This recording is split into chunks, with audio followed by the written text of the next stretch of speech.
अल्लाह ने इस दुनिया में 1,24,000 पैगंबरों को भेजा। उनमें सबसे पहले पैगंबर, सबसे पहले इंसान हजरत आदम अलैहिस्सलाम थे, जिनको अल्लाह ने बिना माँ बाप के पैदा किया था। जब अल्लाह ने हजरत आदम को पैदा करना चाहा, हजरत जिब्राइल अलैहिस्सलाम को हुक्म दिया, जाओ जमीन से एक मुट्ठी मिट्टी उठा कर लाओ।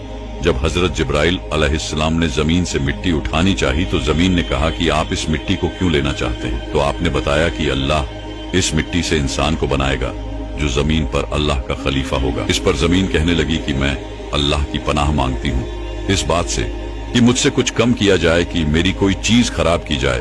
तो हजरत जिब्राइल अलैहिस्सलाम बिना मिट्टी लिए वापस चले आए और अल्लाह से अर्ज की, ए मेरे रब, जमीन ने तेरी पनाह मांगी तो मैं तेरे नाम और तेरी इज्जत का अदब रखते हुए वापस आ गया और उसे पनाह दे दी। फिर अल्लाह ने हजरत मिकाइल को भेजा तो वो भी इसी तरह वापस आ गए। फिर अल्लाह ने हजरत इजराइल को भेजा। जब जमीन ने उनसे पनाह मांगी तो उन्होंने फरमाया कि मैं इस बात से अल्लाह की पनाह मांगता हूँ कि मैं उसके हुक्म पर अमल किए बगैर वापस चला जाऊं। फिर उन्होंने जमीन से मिट्टी ली और अल्लाह की बारगाह में हाजिर हो गए। तो अल्लाह ने हजरत इजराइल को रूह कब्ज करने का काम दे दिया और अल्लाह ने फरमाया, तूने ही इस मिट्टी को अलग किया है, अब तू ही इसे जमीन में मिलाएगा।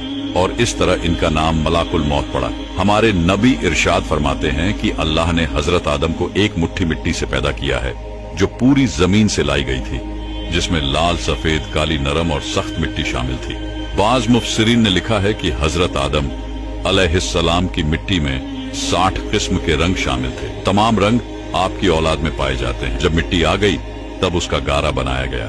फिर कई साल तक उस पर बारिश बरसाई गई। फिर उसे हवाओं के जरिए खुश्क किया गया तो बजने वाली मिट्टी की तरह हो गई। फिर फरिश्तों को हुक्म हुआ कि इसको मैदान ए अराफात के पास वादी नौमान में रख दिया जाए। फिर अल्लाह ने अपने दस्ते कुदरत से हजरत आदम अलैहिस्सलाम का पुतला बनाया। जब हजरत आदम अलैहिस्सलाम का पुतला बन गया तो फरिश्तों ने अब से पहले इतनी खूबसूरत शक्लो सूरत नहीं देखी थी। वो हजरत आदम अलैहिस्सलाम का चेहरा देखकर बहुत हैरान हुए। फिर वो 40 साल तक पुतले की शक्ल में ही पड़ा रहा। फिर अल्लाह ने रूह को हुक्म दिया कि हजरत आदम अलैहिस्सलाम के जिस्म में दाखिल हो जाओ।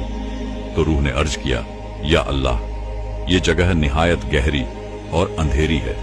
3 बार अल्लाह ने हुक्म दिया और तीनों बार यही अर्ज की तो अल्लाह ने फरमाया, ना चाहते हुए दाखिल हो रही हो तो निकलने में भी सख्त तकलीफ होगी। इसी वजह से जब इंसान के जिस्म से रूह निकलती है तो बहुत तकलीफ होती है। सबसे पहले रूह हजरत आदम अलैहिस्सलाम के सर में दाखिल हुई तो आपको छींक आ गई। तो अल्लाह ने आपके दिल में अल्हम्दुलिल्लाह कहने का इल्हाम फरमाया।